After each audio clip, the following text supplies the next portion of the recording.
Bienvenidos y bienvenidas a Psicología y Pantalla, el podcast donde analizamos el mundo laboral a través del cine.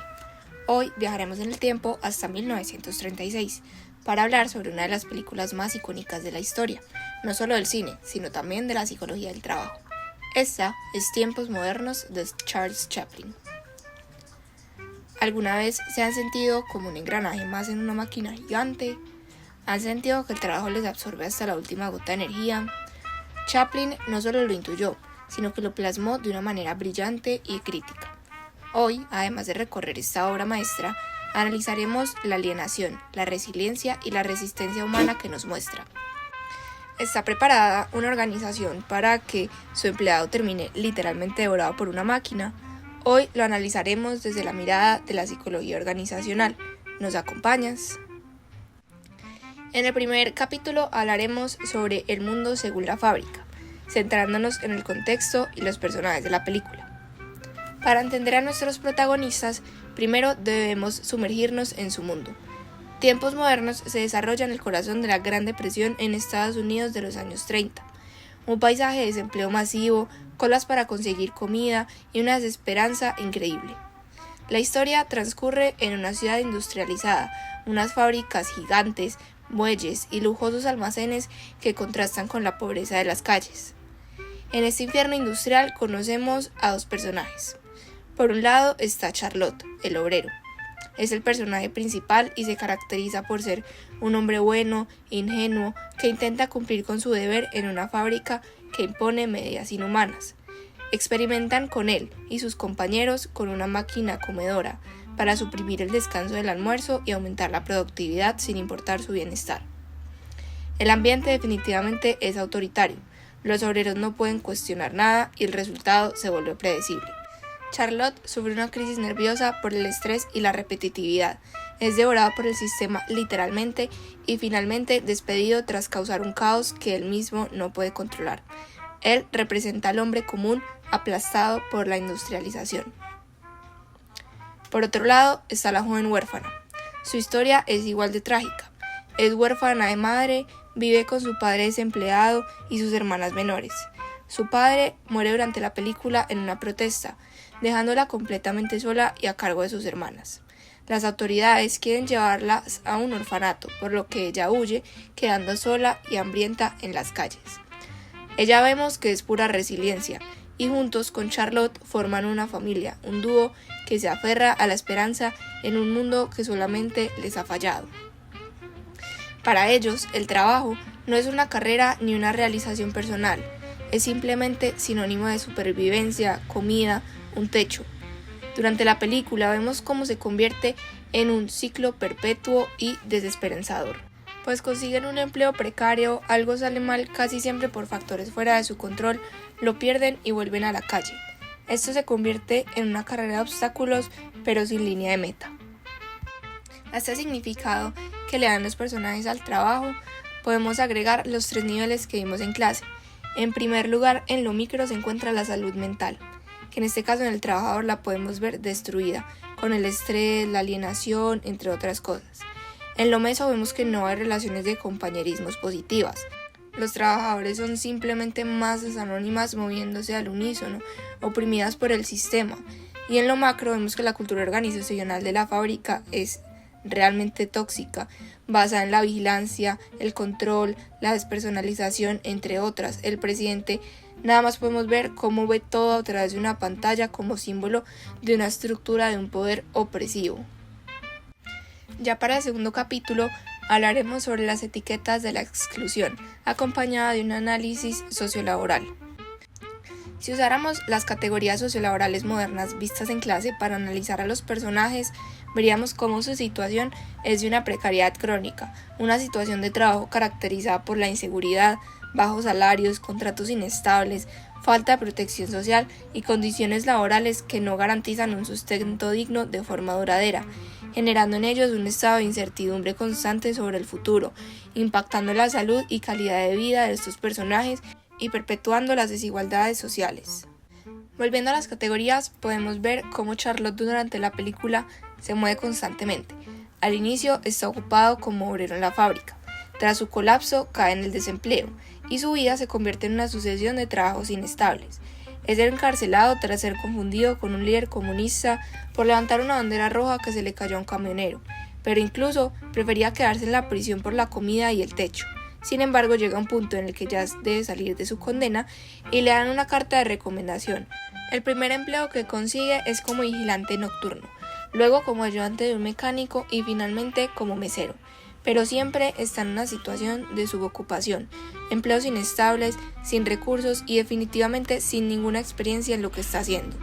Estos los termina perdiendo por errores o circunstancias ajenas a él, como cuando se queda dormido en la tienda o es descubierto por la policía. Por el otro lado, la joven huérfana vemos como inicialmente es el ejemplo perfecto de lo que vimos en clase de quien cuida a un familiar, trabaja pero no tiene empleo. Su trabajo inicialmente es cuidar de sus hermanas menores y padre. Vemos cómo roba comida para alimentarlos y busca constantemente un refugio. Este es un trabajo esencial de cuidado, no remunerado y fuera del mercado laboral. Además, vemos como durante la película, después de quedar huérfana, es el ejemplo del desempleo. Ella no tiene nada, pero tiene la capacidad y el deseo constante y muy fuerte de trabajar. Como lo decía, sobrevive robando comida, como el pan que roba y que lo lleva a cruzarse con Charlotte, quien se autoinculpa para protegerla. Cuando ella logra conseguir un empleo, también cae en la subocupación como Charlotte, pues es camarera y bailarina, pero lo mismo, sin contrato y sin ningún tipo de experiencia en lo que está haciendo. Podemos ver cómo el desempleo de Charlotte y la joven huérfana no es temporal, es crónico y estructural. ¿Por qué? Porque no es causado porque simplemente no quieran trabajar o por falta de habilidades, sino por un sistema económico que genera exclusión. Las escenas de las masas de trabajadores entrando y saliendo de la fábrica muestran que son pura oferta de mano de obra intercambiable.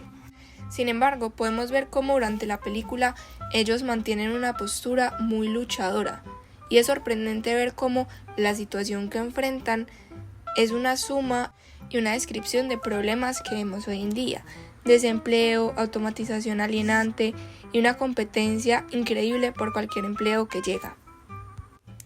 Ya para el tercer capítulo veremos las instituciones que fallan, haciendo un diagnóstico de un sistema que definitivamente está enfermo.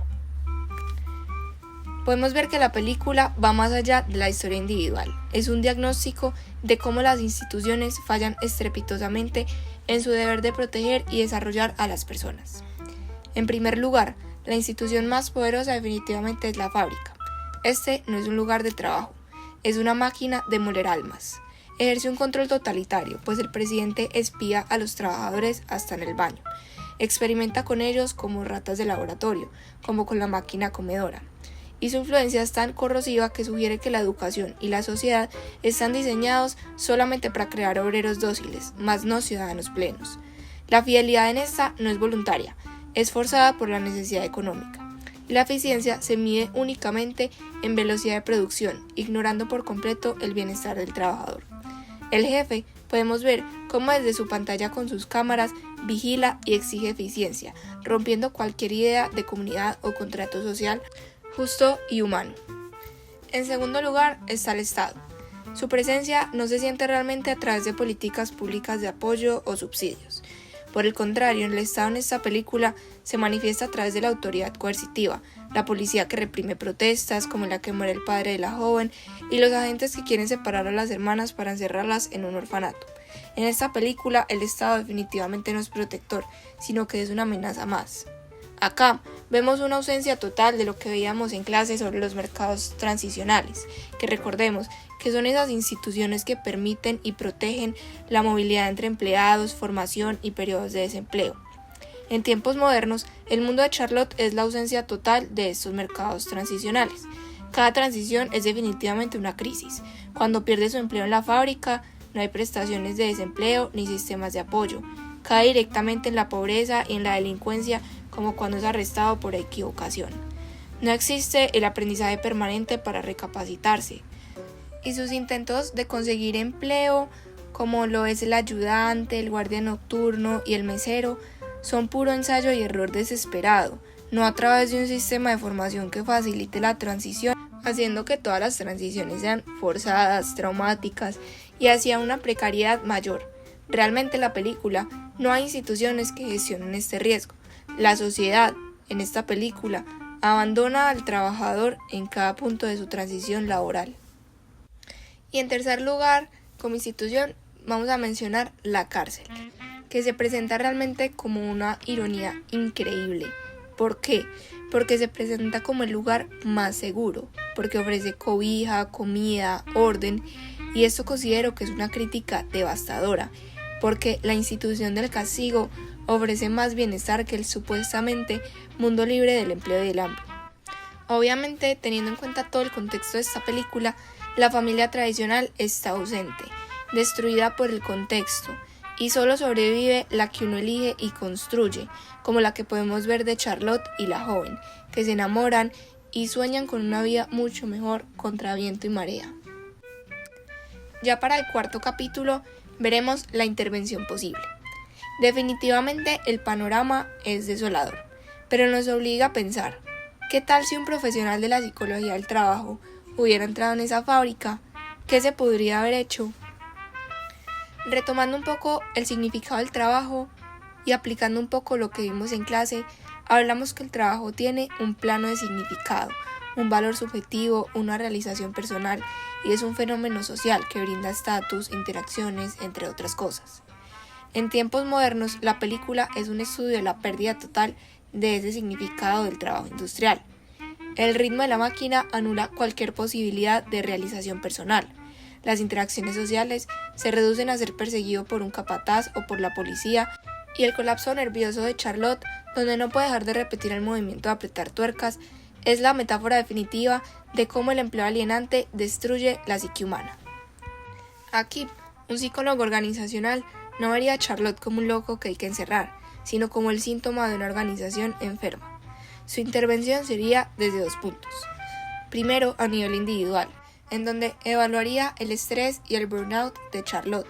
Le recomendaría una baja laboral, terapia para manejar la ansiedad y crucialmente una orientación vocacional, porque está claro que apretar tuercas no es lo suyo, pero su talento para el espectáculo y su actitud servicial, como lo vimos en su último trabajo como mesero y como cantante improvisado, muestran que definitivamente hay que redirigir sus habilidades a un contexto donde sean aprovechadas y valoradas.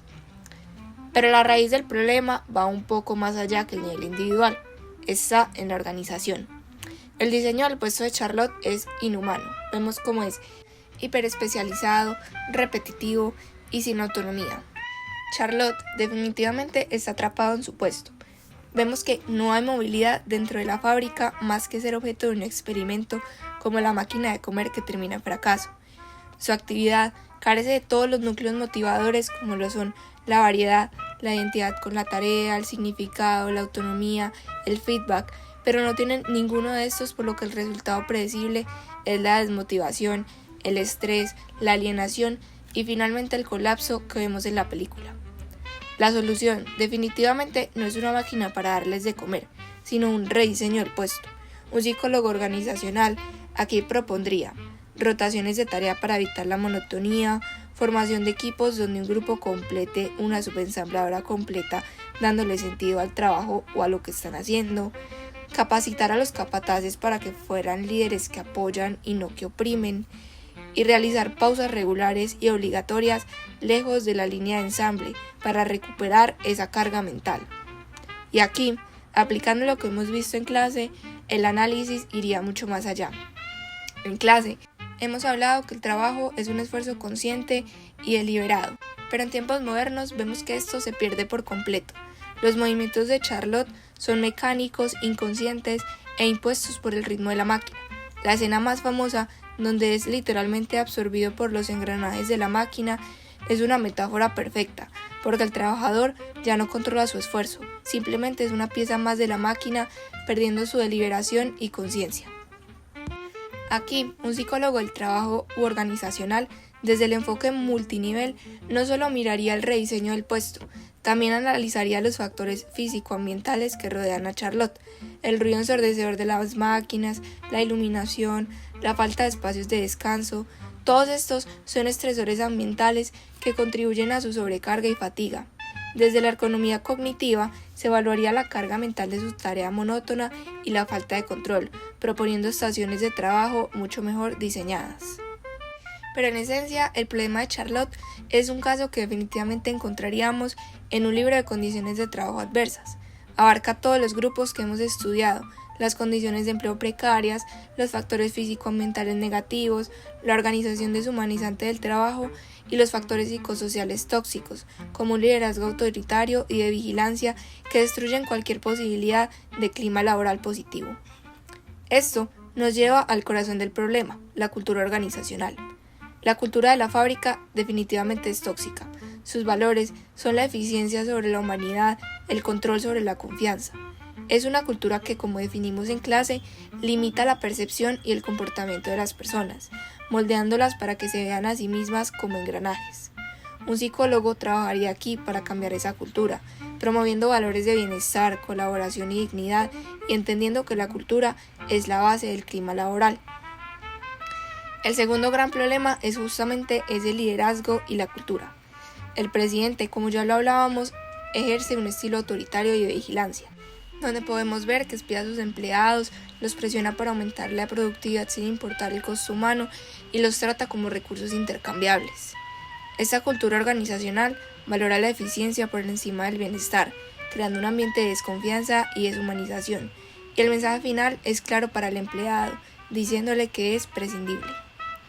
Aquí, un psicólogo organizacional intervendría con programas de desarrollo del liderazgo para los mandos tanto intermedios como de la alta dirección. Se les entrenaría en liderazgo orientado a las personas y no a los resultados, en comunicación efectiva y escucha activa, en cómo dar feedback constructivo y no solo órdenes. El objetivo sería cambiar la cultura de máquina a una cultura de comunidad, donde el bienestar del empleado se vea como la base de la productividad sostenible, no como su enemiga, entendiendo que un trabajador sano y motivado es a la larga más productivo que uno al borde de un ataque de nervios. En tercer lugar, vemos como en tiempos modernos no hay canales de comunicación. Los trabajadores no pueden quejarse, sugerir mejoras o participar en las decisiones que afectan a su propio trabajo. Esta falta de voz y participación definitivamente es un factor clave de la insatisfacción. Aquí, un psicólogo organizacional realizaría primero un diagnóstico del clima laboral mediante encuestas anónimas y grupos focales. Esto seguramente revelaría los altísimos niveles de estrés, la percepción de la injusticia y la falta de seguridad psicológica que tienen. Con estos datos se implementarían sistemas de sugerencias que sean escuchados e implementados. Además, reuniones regulares de equipo donde se puedan ventilar problemas y co-crear todos juntos soluciones. También programas de reconocimiento que valoren no solo la productividad, sino también la seguridad, el trabajo en equipo y el bienestar. La idea aquí es pasar de una estructura organizacional piramidal y rígida a una más plana y participativa, donde los trabajadores se sientan dueños de su trabajo y no víctimas de él.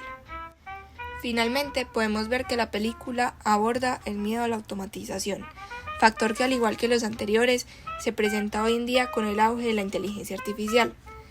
En la película lo podemos ver con la máquina comedora, que es un experimento tecnológico impuesto sin consulta, sin formación y sin considerar el impacto humano que podría tener. Es el ejemplo perfecto de cómo no se debe gestionar un cambio organizacional. Aquí, un psicólogo del trabajo organizacional actuaría como agente de cambio, gestionando esa transición por medio de comunicación transparente, explicando el porqué de la nueva tecnología, una formación adecuada, capacitando a los empleados para que se sientan seguros usándola. Y en tercer lugar, una participación, involucrando a los trabajadores en el diseño e implementación del cambio. Todo esto de la mano de preguntarse si realmente vale la pena y ayuda al cumplimiento de los objetivos que tenemos como organización.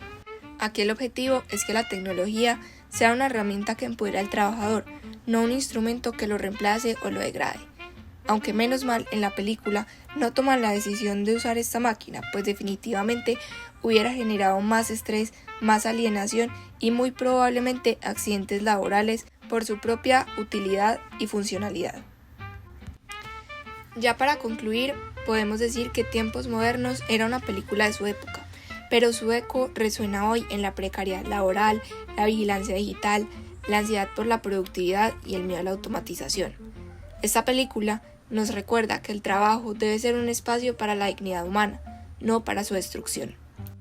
La imagen al final de la película de Charlotte y la joven caminando hacia el horizonte, sonrientes a pesar de todo, es un acto de fe en la resiliencia humana.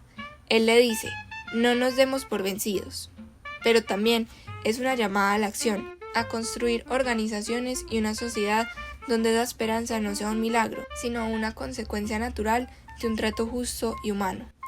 Y es precisamente por esto que acá queremos dejar una pregunta. ¿Realmente estamos construyendo organizaciones por las que valga la pena caminar? Así que bueno, esto ha sido todo por hoy en Psicología y Pantalla. Gracias por acompañarnos en este análisis de tiempos modernos. Si te ha gustado, suscríbete y compártelo. Recuerda que puedes seguirnos en nuestras redes sociales. Y les deseamos una muy buena semana y ojalá su trabajo sea un espacio de crecimiento y no de tiempos modernos. ¡Hasta la próxima!